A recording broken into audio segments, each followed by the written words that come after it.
Thanks, everyone, for joining us back at the Project Censored Radio Show. We're very glad right now to be joined by Wright, who served 29 years in the U.S. Army and Army Reserves and retired as a colonel. She was also in the U.S. Diplomatic Corps for 16 years and served in U.S. embassies in Nicaragua, Grenada, Somalia, Uzbekistan, Kyrgyzstan, Sierra Leone, Micronesia, Afghanistan, and Mongolia. She resigned from the U.S. government in March 2003 in opposition to the U.S. war in Iraq. Since then, she has worked for peace with Veterans for Peace, Code Pink, Women for Peace, and many other peace organizations around the world. And she's the co-author of Dissent, Voices of Conscience. And thanks so much for joining us. Thank you, Eleanor. It's a pleasure to be with you. So I wanted to start with ahead of the recent NATO summit in Vilnius. You were a part of the Global Women for Peace United Against NATO conference in Brussels. And as noted in a recent report back, organized in less than 4 months through Zoom calls with women in 35 countries, the conference attendees got their message of no to NATO and its war policies directly to NATO headquarters and to the European Parliament. And there's so much content there to share and discuss. Folks can check out the report back, which I read on popularresistance.org, and it's also at womenagainstnato.org. But I want to start off here by discussing one of the NATO meeting goals that seems to align perfectly with y'all's conference, to advance a new gender approach so as to promote women in top roles in NATO. And we've seen this in the past. The CEO of Lockheed Martin was a woman, Gina Haspel, who was head of the CIA, Hillary Clinton. So putting women in top roles in a warmongering military organization, as I'm reading now from the Global Women for Peace Declaration, will do nothing to promote the principles of equality, justice, and peace that underlie women's struggles for freedom. But this is a very popular ploy, right, that we see in the war industry. And I imagine that you yourself got a lot of props for being a colonel in the U.S. Army. So I'm wondering if you could talk a little bit about this neoliberal push to make war seem hip and cool and progressive by putting women into these places of power. Indeed, it's one of the things we have to watch out for. And it's not just NATO, but you look at the United Nations, they have a big, strong women, peace, and security program, which on the surface, it sounds really good because women should be a part of peace and security and all. But then when you look at what the policies are of particularly NATO, they're not women-centered policies. I mean, one would think that most women would not want to kill anybody, that they would want to have policies of dialogue, of cooperation, of trying to resolve problems without harming any other people. And yet that's not the way NATO does things. So one of the great speakers that we had during that conference in Brussels was at the European Parliament. And it was the Irish member of the European Parliament, Claire Daly, who she ripped NATO a new one. She was just fearless in, taking NATO to task and other organizations. And as she said, we've got to watch out everywhere. And the use of terms, for example, feminist foreign policy, that's one that's being thrown around a lot. And I've been a part of organizations that have been rallying, we need to get a feminist foreign policy, which we interpret as a policy that really is humane, that looks out for human security instead of human death. But when you look at how it gets turned around by organizations, and as you mentioned, some of the women that then get involved in these organizations at the most senior level, you could also add to the list that you had, Madeleine Albright, who was notorious for saying, oh, well, the 500,000 Iraqi kids that died during the 10-year sanction program the U.S. had after Gulf War I, that's just one of the things that happens.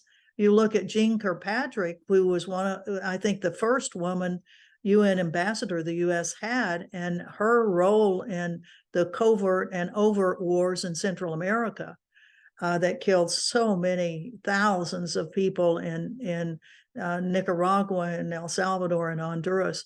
So just because it's a woman that is in charge of a policy does not mean it's going to be humane, and that the issues of dialogue and compromise are put there. You could also expand this into the military-industrial complex, and you start looking at the numbers of women that are the heads of the war machines, the war manufacturers. In 2018, I think all the heads of the 5 major war machines were women, and they were brought in purposely to kind of woman wash what these companies were doing. That if a woman is the head of it, then you can't gripe at them, you can't yell at them about their horrific weapons that they use to kill people. Yeah, absolutely. And it is very sad that it works on a lot of folks. But I also wanted to highlight another thing that your conference discussed, because I think a lot of people unfortunately look at these issues like this is just the war silo, and this is the environmental silo, and this is the feminism silo. But of course, these are all interconnected. And something that I saw, which was discussed at the conference, was the ecological cost of joining NATO. And this is something that I've expressed concern over recently with Sweden joining NATO, the potential wrecking of beautiful nature, for instance, Gotland, which is an island on the eastern, off the eastern coast of Sweden, and that could be completely destroyed by a NATO base. And so I'm curious, what are we looking at in terms of the ecological cost of ramping up military exercises in Europe with regards to ecology and climate chaos? Well, every time NATO has a military exercise, it has, tanks that are rolling over the ground. They've got a bombing range that they practice artillery, and they practice aerial bombing. You have, pollution on every level. You have a large number of military people that are moving into an area. For example, now the United States is moving another whole brigade and that would be about 3,000 people that will be moving into various places in Poland, expanding the military bases that countries that are already NATO countries and are already supplying weaponry and things. Well, the U.S. comes in and adds even more people onto that. The major military exercises, the Defender exercises, that will have 30 to 40,000 military that'll be in trucks, in jeeps, in tanks, in aircraft. All of this pollutes our environment, our atmosphere. The numbers of loss of fuel, of oil, as vehicles they break down, they turn over, they wreck themselves, and then all the stuff that's inside them is loose on the environment. So it's anytime the military moves, you can be guaranteed it's going to leave a toxic trail behind it.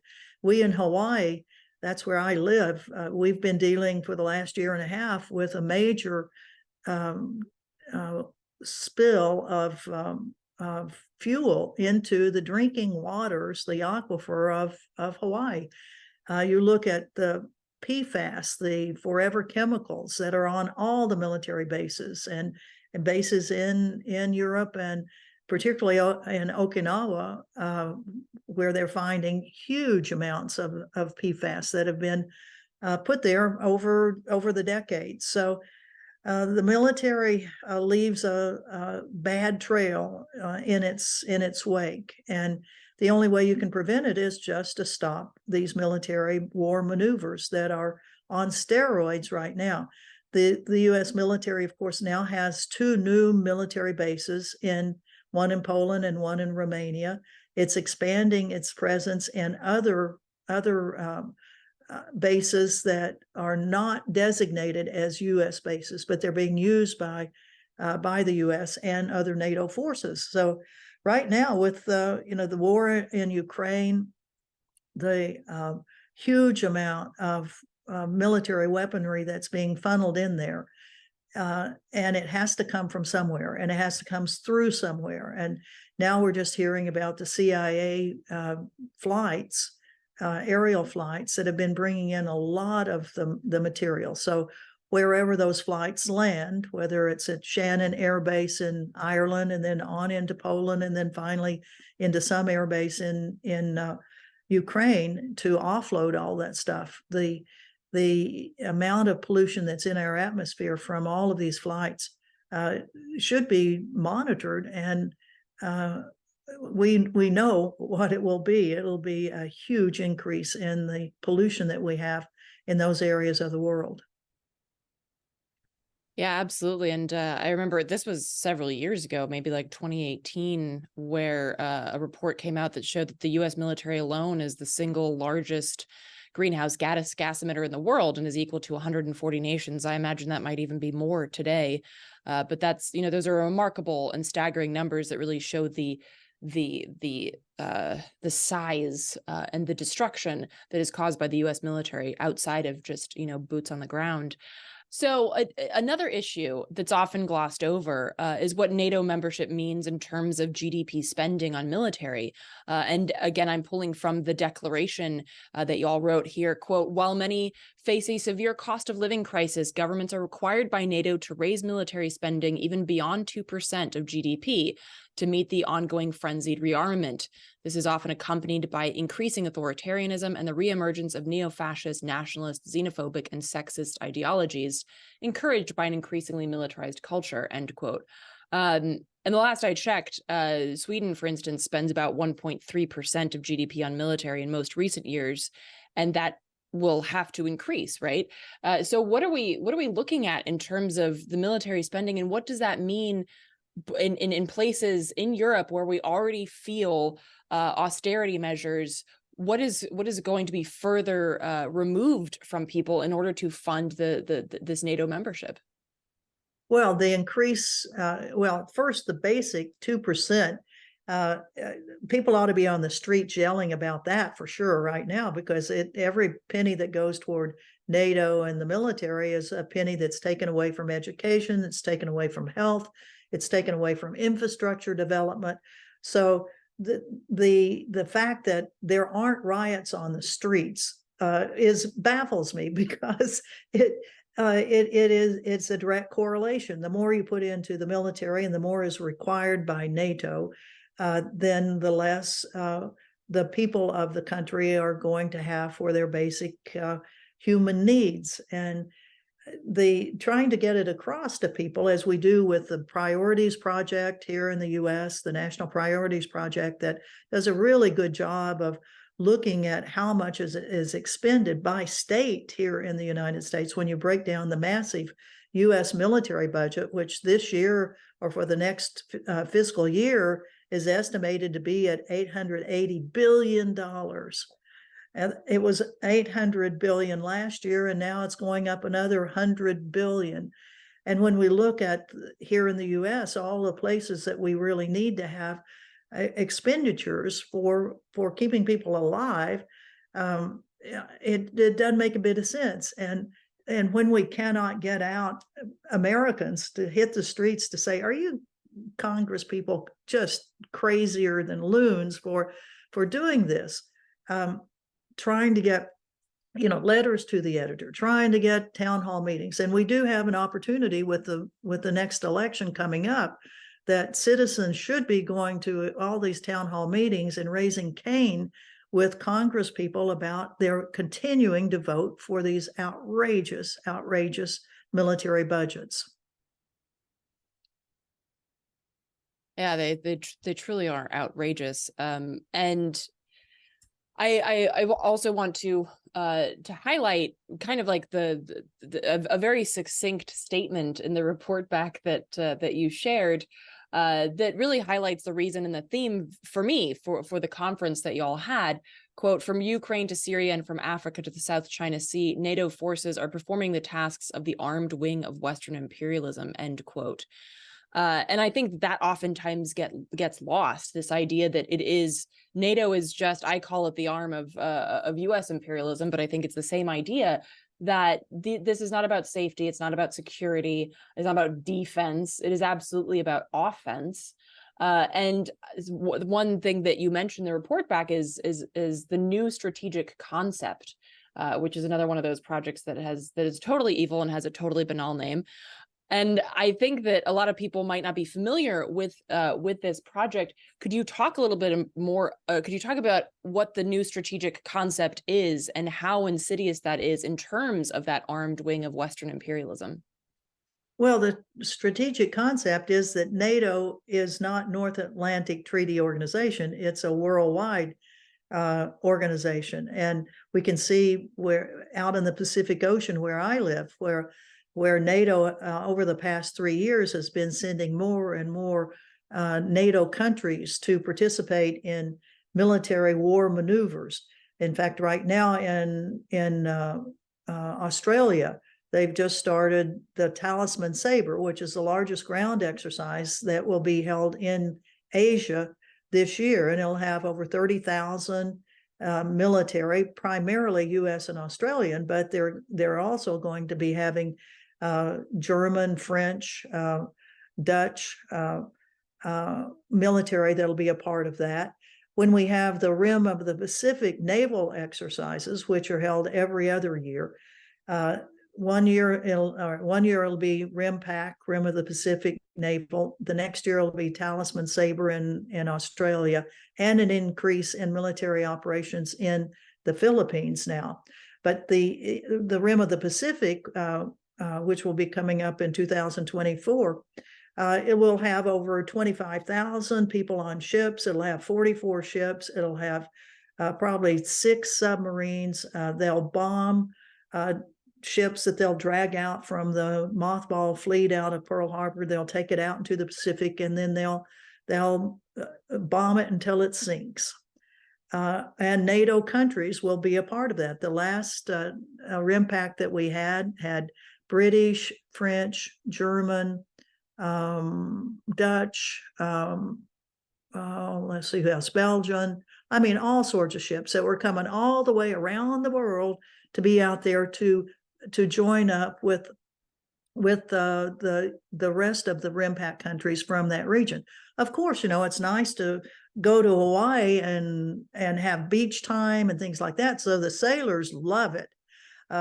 For us that live there, we always try to remind them what it's all about and have demonstrations and really try to go after them on this. But the bottom line is that we are a small number of people compared to the massive military operations that these take place.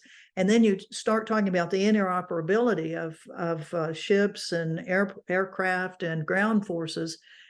Even at the most senior level, they're starting to integrate U.S. military forces with other forces. For example, one of the deputy commanders of the U.S. Army Pacific is now from Australia.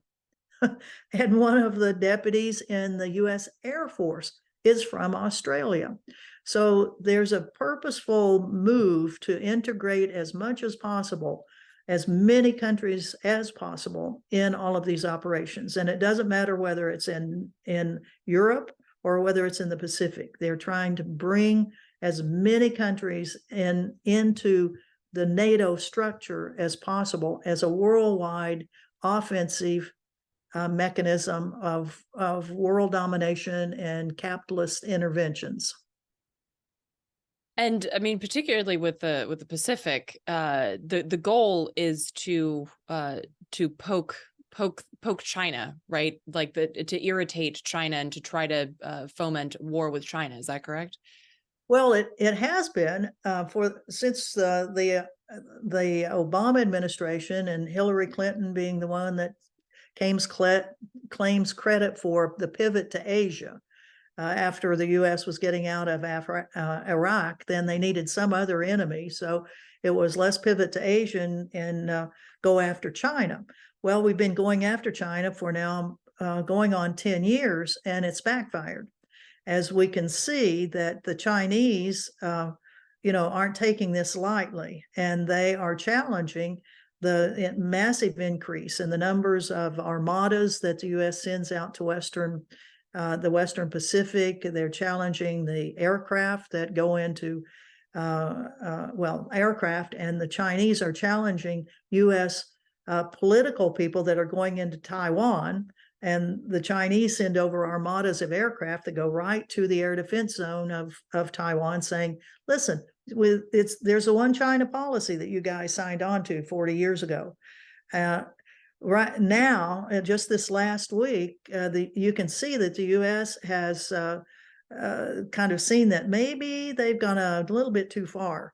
When you send 100-year-old Henry Kissinger, probably in a medevac flight, to China to try to calm things down a little bit, and you see Xi welcoming Henry Kissinger in a way that no other U.S. citizen will probably ever be welcomed again. And that, I think, is the overture from Xi saying, okay, I accept, if you send Henry Kissinger, that means that you probably are going to back off some of the shit, pardon my French, sorry about the radio, this stuff that you guys have been doing. And, you know, the senior level people of the U.S. government that are now going to China, including the Secretary of State, who has, from the beginning of the Biden administration, has been terrible on China. You have John Kerry as the environmental guru who's been sent over there. You've had the Secretary of the Treasury that's gone over.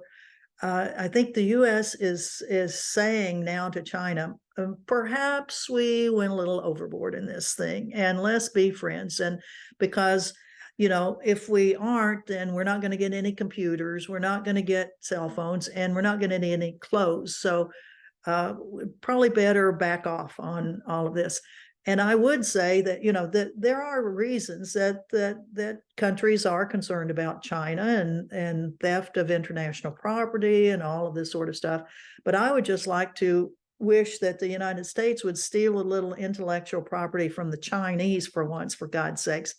If they could help us build some infrastructure, like some high-speed trains that the Chinese have, that would really be helpful. You know, we have this they don't even call it a high-speed rail in Hawaii. It's just an above ground little train that's taken 15 years to build. It went from $2 billion to $10 billion. It's still not finished. And if we had just hired the Chinese, it would have been done in 2 years. So I'm all for working with the Chinese. Yeah, I mean, could we share some good ideas? I feel like the US just tries to export terrible ideas. Maybe we could import some good ones. Well, and I kind of wanted to wrap up and ask this question, because I feel like the US feels a bit uncertain about a lot of decisions it's made recently in terms of foreign policy, because in Vilnius, the recent NATO meeting that was there, you know, a lot of people and their, you know, the propagandist machines and corporate media called it a huge success. But there are some critics that were saying, oh, there were cracks in the facade with disagreement, particularly about Ukraine joining, which would, of course, automatically facilitate world war. But one diplomat told CNN that there was a need to, quote, fix and double down on a communication strategy to explain all the good things that we're doing, end quote. And I'm not sure if he meant sending cluster bombs or like the UK sending depleted uranium shells. I don't know if that's what he means by good thing. But there were several diplomats that were talking to press and saying, well, we didn't come across as a united front. And even Biden, you know, basically going up and be like, Ukraine is not joining NATO.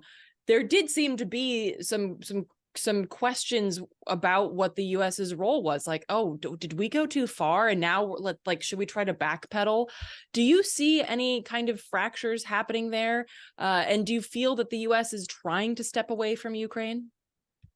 No, I don't. I think the U.S. is in Ukraine up to its neck, and it will continue to provide lots of horrible weapons. And the latest, as you mentioned, being these cluster bombs, which today they're announcing the Ukrainians are already using them.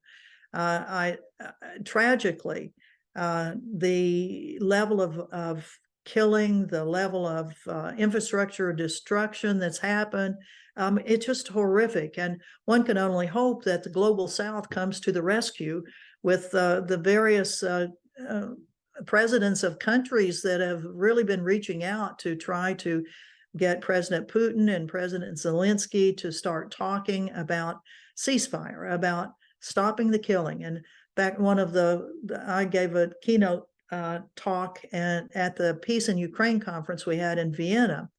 And my subject was ceasefires and the history of ceasefires, that even if you try to get a ceasefire in effect right now, I mean, it's going to take a while to get it in effect.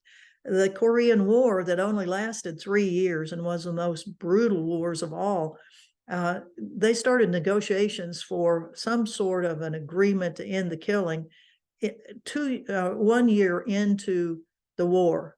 The war went on for 2 more years, 575 meetings before they finally came to the armistice that's still in effect today, not even a peace agreement. If you look in the Vietnam War, they started the discussions about how to end it in 1968. It didn't end until 1975. Millions of Vietnamese were killed, millions of Koreans were killed.